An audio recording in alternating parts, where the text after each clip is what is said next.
sa amin at punuin ang aming tahanan ng pagkakaisa at pagkakasundo. Naway ipalaganap mo ang kapayapaan at kagalakan sa aming tahanan. At naway ang iyong pag-ibig ay tumagos sa bawat sulok ng aming sambahayan. Papuri sa iyo. Amen. Dear God, muli, lumalapit ako sa iyo upang ipagdasal ang aking mga minamahal na pamilya.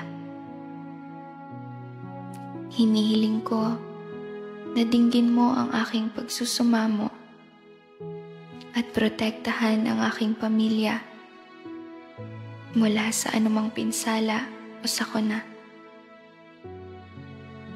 Naway bigyan mo po sila ng karunungan at pag-unawa upang makagawa ng mga tamang desisyon at pagpili sa lahat ng bagay.